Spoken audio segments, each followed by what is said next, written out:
Buonasera, siamo a Pordenone, caucus della provincia di Pordenone del CLN, numero legale ampiamente superato. Inizierà l'assemblea durante la quale eleggeremo il coordinatore provinciale di Pordenone.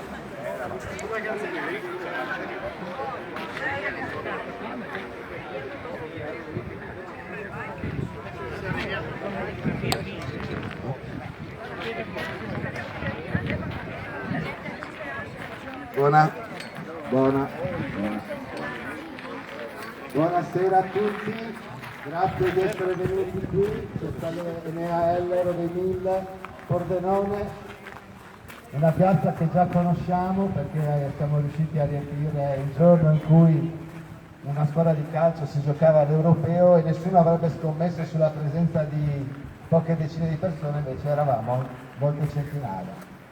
Oggi questo caucus, spieghiamo cos'è, è un'assemblea. Caucus è un termine che si ispira alla metodologia degli indiani nativi d'America, quindi non ha a che fare con partiti dell'era moderna ed è un metodo assembleare che i nativi utilizzavano per incaricare qualcuno di un determinato ruolo. Oggi qui siamo nel contesto del Comitato di Liberazione Nazionale che venne proposto da diversi fondatori, il principale è Ugo Mattei, noto costituzionalista giurista. Lui ha proposto questa iniziativa perché ritiene, come riteniamo tutti noi qui presenti probabilmente, di essere una situazione di emergenza democratica e il Comitato di Liberazione Nazionale ha il compito di adoperarsi perché questa democrazia venga ripristinata nel rispetto dei principi costitutivi di questa Repubblica. Quindi in questa regione negli ultimi 2 mesi si sono creati dei gruppi di persone che hanno aderito al Comitato di Liberazione Nazionale, in particolare Udine e Gorizia hanno già indicato i loro coordinatori e queste persone, come sottoscritto che ha il ruolo di coordinare un po' la regione, si dedicano a rafforzare e organizzare al meglio la rete di resistenza che si vuole opporre al progetto globale neoliberista e a questo modello di società algoritmica. Noi siamo per la società a misura d'uomo e senza che io mi dilunghi su quanto ci ha portato qui, perché molti di volti che io vedo sono volti che conosco da 2 anni e mezzo, alcuni no, ma tanti sì, e quindi se siete qua io credo che siate già informati di quella che è la situazione ed è inutile che mi dilunghi su questo. Invece porterei a pragmatismo questa nostra assemblea, ricordo essere un'assemblea, per invitare qui le persone che si sono proposte al ruolo di coordinatori della provincia di Pordenone e poi daremo loro il tempo che riterranno opportuno con un massimo di 10 minuti per presentarsi e al termine della loro presentazione, con una metodologia abbastanza simpatica di voto, questa assemblea indicherà la persona che riterrà più adatta a questo ruolo sulla base delle proprie conoscenze di quanto emergerà in questa nostra assemblea. Allora io chiamo qui vicino Lorenzo Battiston, Fabio Lafalce e Loredana Polean, che sono le persone, ecco, grazie, veramente un applauso meritato. Veramente perché è un ruolo molto di servizio, bravi veramente. Allora io credo che una cosa importante, io l'ho detto prima, se aveste piacere qualcun altro di proporsi per questo ruolo, l'iscrizione è aperta, cioè chiunque può proporsi a questa assemblea per questo ruolo, se ci fosse si può fare avanti. Effettivamente non è stato facile neanche trovare 3 persone che si mettessero a disposizione, perché come ho detto è un ruolo di servizio e gli scopi per cui queste persone si spenderanno lo sappiamo, alcuni di loro probabilmente lo stanno già facendo da tempo, ma saranno loro che lo diranno. Adesso io spengo il microfono e chiedo loro se hanno preferenze per intervenire prima uno o l'altro e poi cedo la parola a loro. Avete preferenze per capire preferenze? Per noi differenti. Ok. Bene, allora questi signori è Lorenzo Battistoni.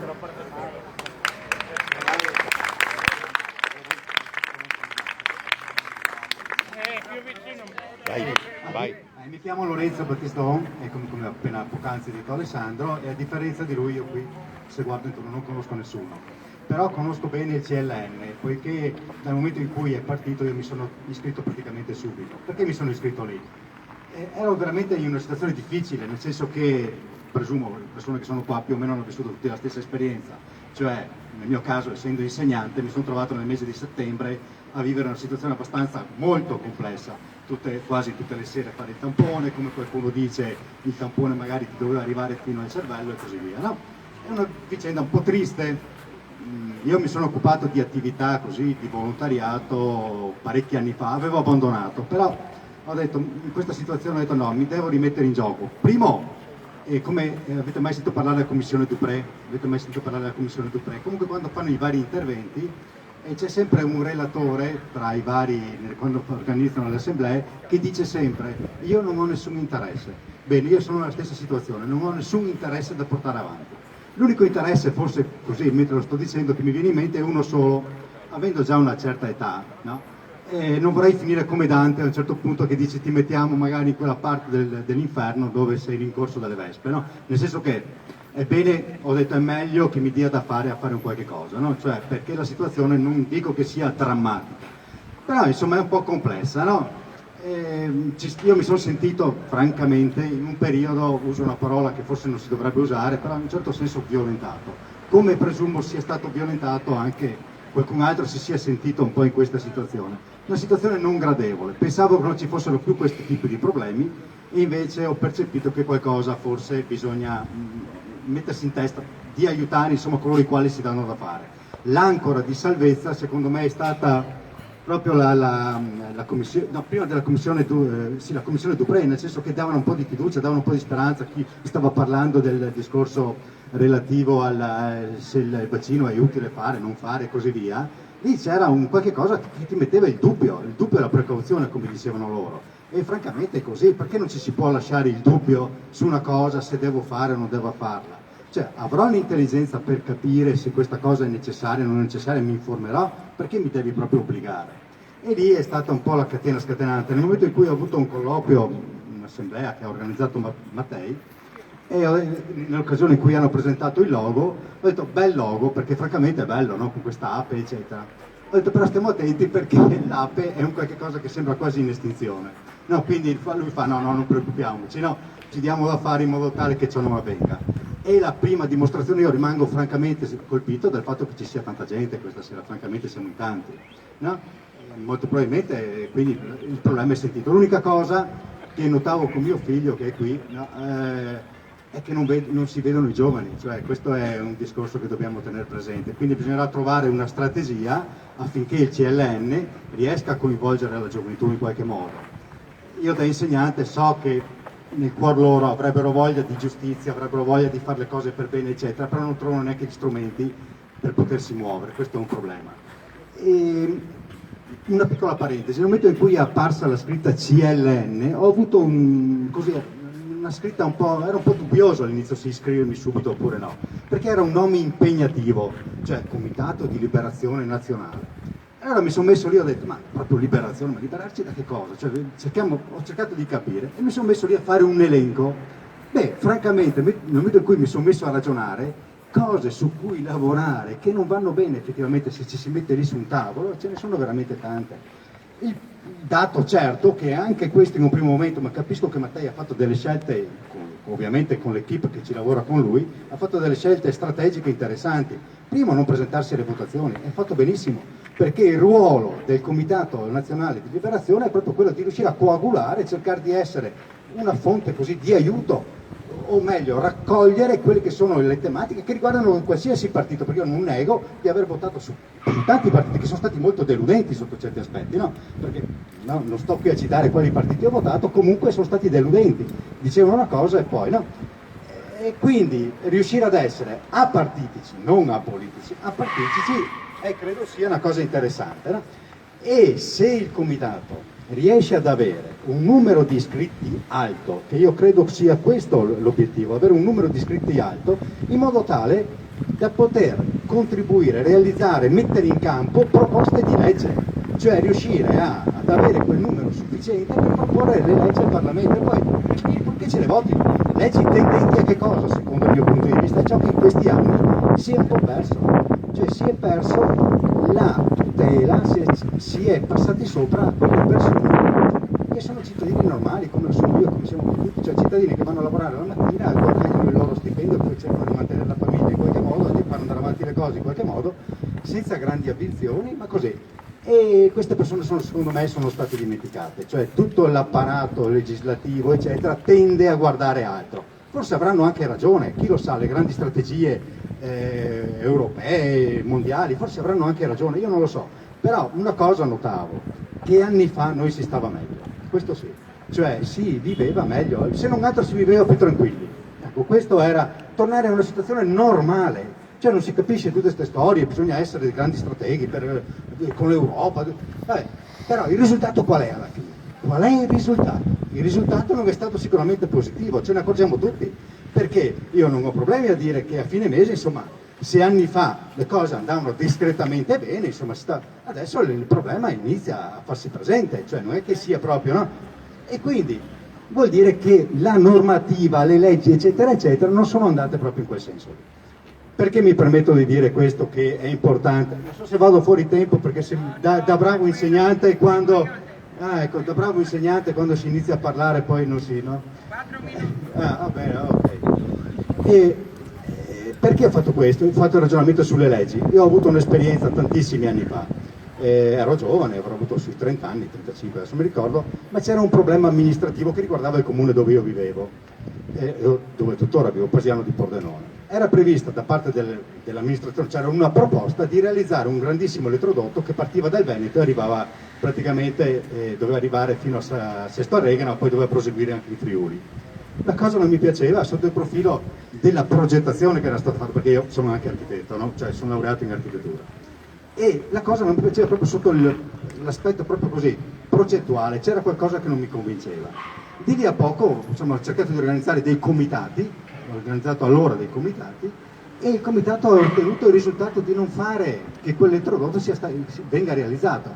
E infatti, guardando ora, a distanza di 30 anni, 20 anni, 25 anni, adesso non mi ricordo neanche esattamente, è stata una scelta secondo me interessante, cioè abbiamo bloccato un qualche cosa che avrebbe così deturpato, secondo il nostro punto di vista, il paesaggio. Quindi, per farla breve, i comitati, se sanno muoversi, se hanno forza, riescono ad andare anche negli enti preposti e proponendo delle leggi, delle normative, si riesce ad ottenere l'obiettivo. Noi abbiamo fatto così allora, ed è andata bene, no? Siamo andati in regione, attraverso i politici, insomma, abbiamo detto guardate che le cose sono da cambiare, e abbiamo proposto delle normative. Credo che se il comitato si muove in questa direzione, gli obiettivi si possono raggiungere.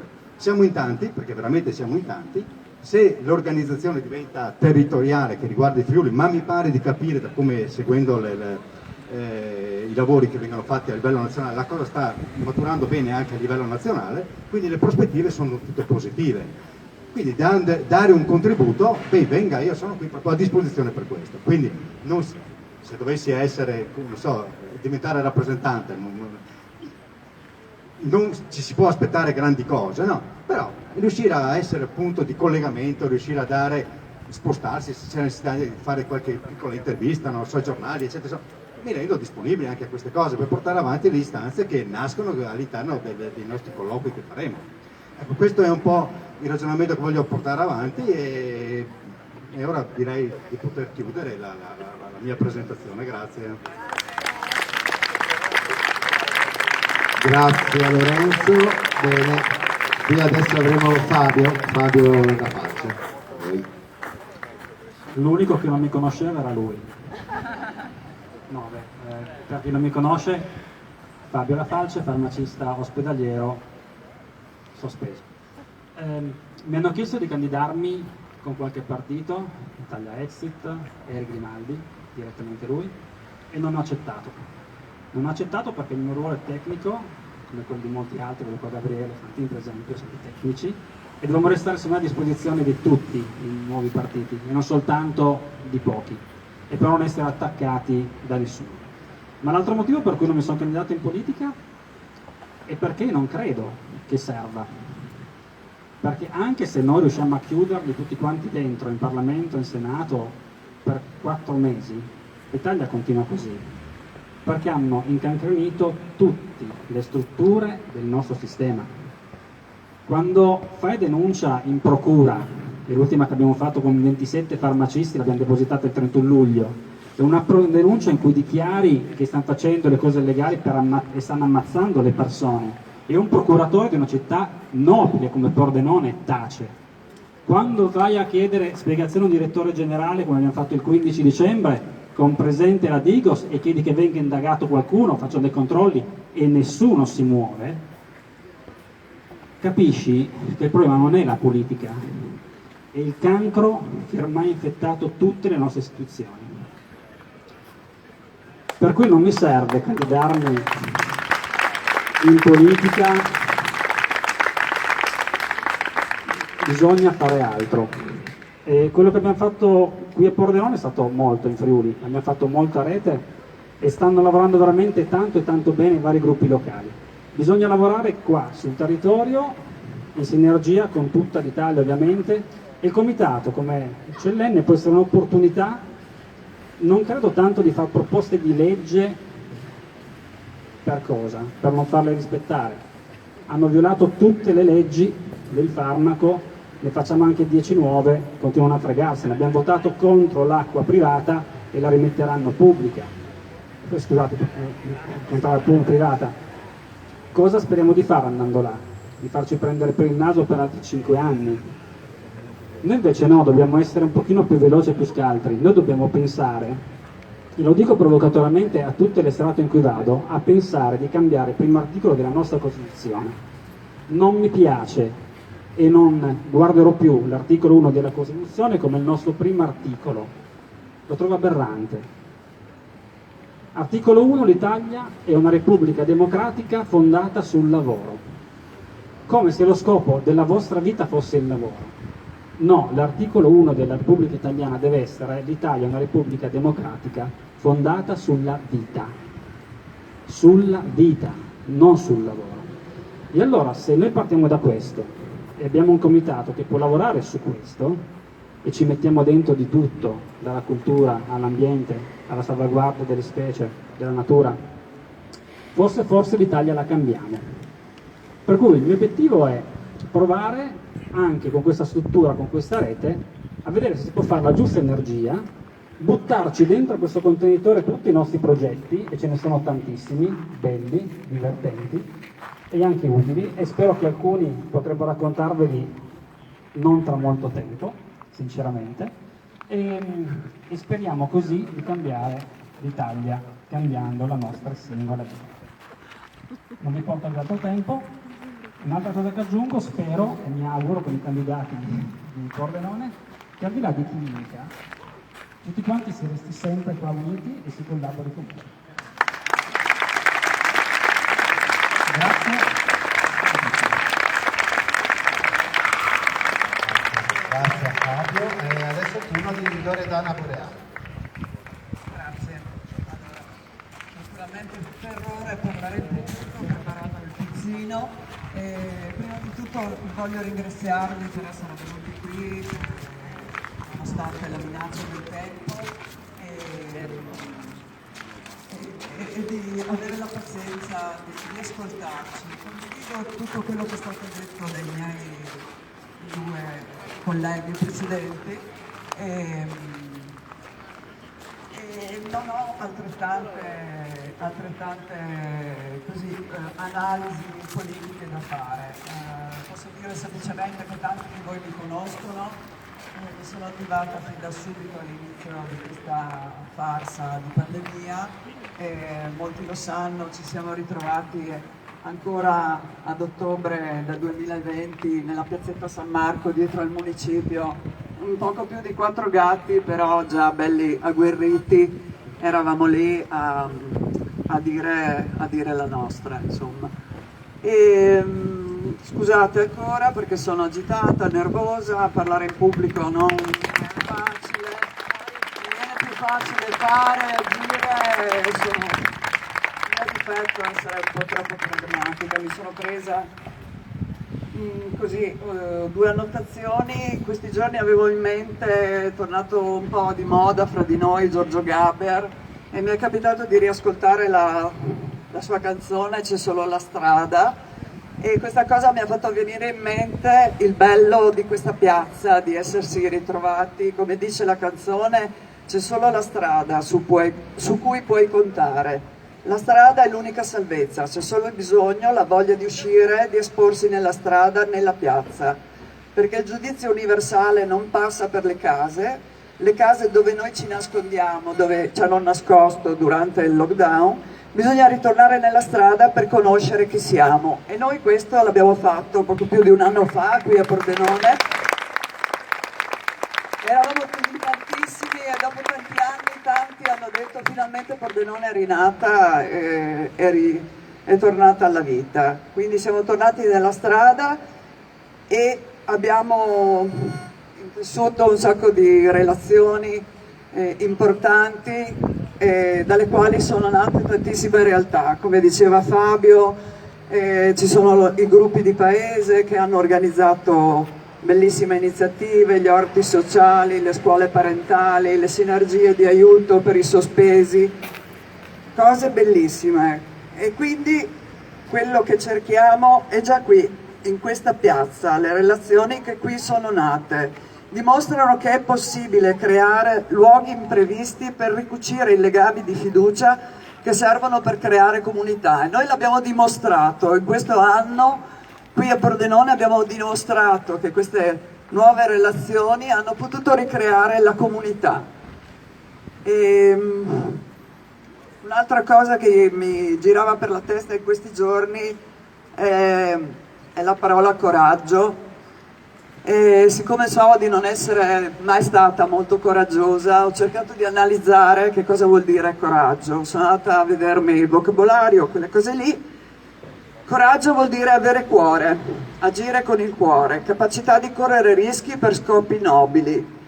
Si distingue dalla temerarietà o audacia, che consistono nel correre rischi per scopi futili o meramente personali, oppure per il puro piacere del rischio. Ecco, io vorrei avere coraggio, non temerarietà, non audacia e ho bisogno del vostro aiuto. Io il cuore ce lo metto e voglio continuare a tenerlo aperto con la fiducia che si è creata in questi mesi di lavoro fianco a fianco. Un pensiero che io vedo il CLN come un centro coagulante di protezione della bellezza che abbiamo creato in questi mesi. Ecco, mi sono avvicinata al CLN perché l'ho visto così, una modalità per proteggere tutte queste bellissime realtà che sono nate, gli orti, le scuole parentali, gli aiuti, e per me il CLN è questo, un po' come era successo durante la seconda guerra mondiale, in cui c'erano i partigiani che proteggevano il nuovo mondo, la nascita del nuovo mondo. Ecco, io vorrei che noi tentassimo di essere così, proteggiamo il nuovo mondo e in tutto questo dobbiamo sentirci uniti per mantenerci fermi di fronte alle avversità che si presenteranno. Ecco, abbiamo tutti un po' paura di quello che verrà avanti, però essere uniti è una grande forza, dà forza a tutti noi, dà forza anche a me che, come vedete, non ho molto coraggio, però ci metto il cuore. Grazie.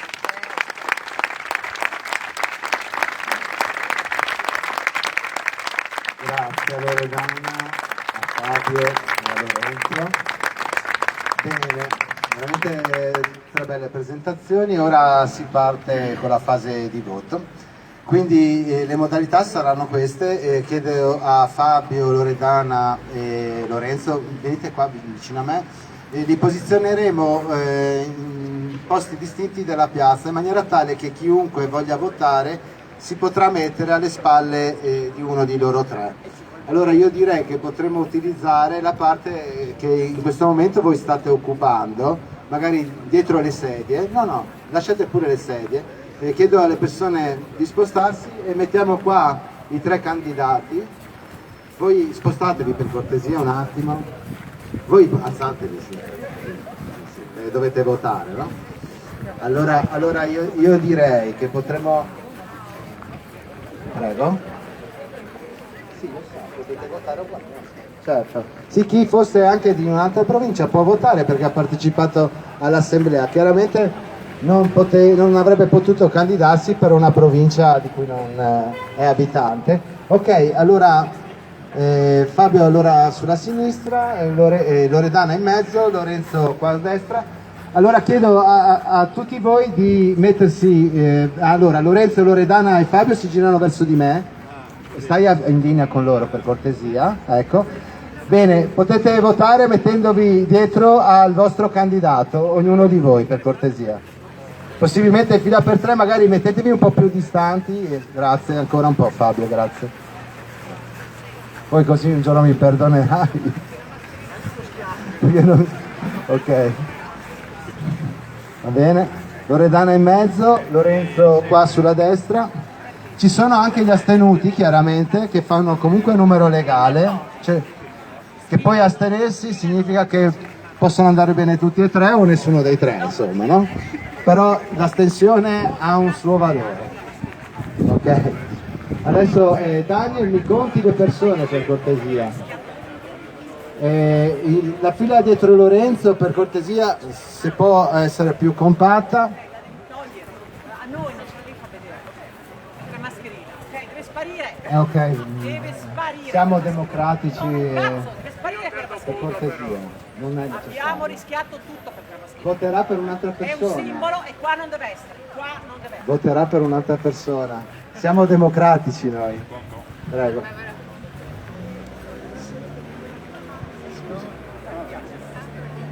Sì, per cortesia, contate. Così io a occhio, prego. 10.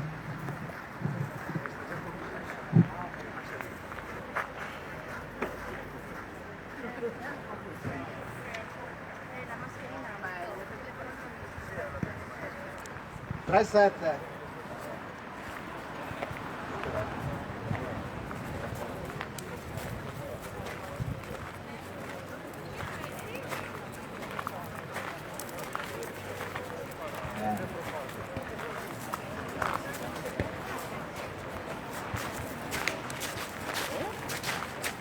Il risultato è abbastanza evidente, però è giusto che abbiamo una conta precisa.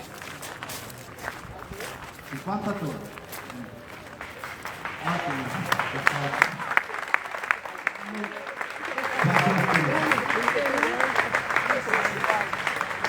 Allora, bene, voi sapete che avremo due coordinatori per provincia. I direttori di Lorenzo possono partecipare al ballottaggio, che comunque non sarà semplice, ma possono esprimere la loro preferenza per uno degli altri 2 candidati. Sì, per cui siete invitati, se volete esprimere la vostra preferenza tra Loredana e Lorenzo. Facciamo una ricorda per cortesia, anche se non dovrebbe matematicamente cambiare gli esiti. Comunque voi sapete, è una cosa che io non ho sottolineato, abbiamo un coordinatore provinciale e un coordinatore aggiunto per tutte le province, e quindi poi, come ha detto Fabio, noi dobbiamo collaborare tutti, e siccome nessuno ha vinto una medaglia ma si è un po' sobbarcato un ulteriore onere, se ho capito, di Loredana conoscevo già l'impegno, di Fabio ho appreso oggi, ma l'avevo sentito nominare, purtroppo non possiamo conoscere tutti, insomma persone che si sono già spese tanto e si spenderanno ancora ulteriormente, senza dare un applauso perché nessuno darà loro un compito, purtroppo, ma speriamo di ottenere un risultato. Va bene. Ok, allora Fabio e Loredana, bene, possiamo sciogliere le votazioni. Aspetta, mi avete dato... Ok, 58 e 39? Tipo, va bene. 42. Ok. Perfetto. Bene, allora il coordinatore è Fabio La Falce, il nostro farmacista sospeso, coordinatrice aggiunta Loredana Borean. Un grandissimo grazie a Lorenzo Battiston che si è messo a disposizione. E che classe diamo? Su altro. Bene, adesso io lascerei il microfono a Fabio e a Loredana, che sono i coordinatori di Pordenone. Loro avranno adesso l'incarico di aprire una chat del CLN di Pordenone, di cui saranno amministratori e saranno anche amministratori della chat regionale, assieme al sottoscritto, agli altri coordinatori provinciali e agli amministratori del CLN. Prego. E vi invito a prendere il contatto con loro due. Prego Fabio. Beh, grazie. È un'opportunità importante che si unisce a un po' di impegni che abbiamo entrambi, ma su questo impegno qua ci vorrei spendere veramente un po' di tempo in più, perché appunto fare rete è importantissimo e secondo me una regione come questa qua, che tra l'altro non è la mia regione perché sapete che sono piemontese, mi dà molta speranza, perché è una regione piccola in cui si può veramente fare molto. Per cui se noi riusciamo a unirci insieme alle altre province e a coordinarci su certi progetti, un po' di azione e forza la possiamo fare. Quindi grazie e l'impegno, mi raccomando, deve essere di tutti perché, come dico sempre, chi coordina poi i gruppi non vale nulla se non c'è il gruppo. Per cui che sia chiaro, il lavoro non lo facciamo noi, ma noi due, ma lo facciamo tutti quanti noi. Questo deve essere chiaro. Lori? Bravo Fabio, mi aggrego, condivido tutto quello che hai detto. Il Friuli è stata una delle prime regioni a muoversi su queste tematiche e sono contenta che da oggi anche Pordenone partecipa a tutto il resto del Friuli come avanguardia, speriamo, di un miglioramento, di un rinnovamento di questa società. Vi ringrazio di nuovo tutti e sono contentissima di lavorare con Fabio, se me lo permette. Siamo anche in tinta, non l'abbiamo fatto apposta, non sapevo neanche che era candidato fino a mezz'ora fa. Grazie. Sì, parola a Lorenzo, dai, ok, prego. Innanzitutto grazie per chi mi ha votato, ma anche per chi non mi ha votato, perché mi avete tolto un peso, perché mi sentivo in difficoltà, non ero nella situazione, sì, avrei svolto con volontà la cosa, però francamente mi sento un po' sollevato e vi ringrazio per questo.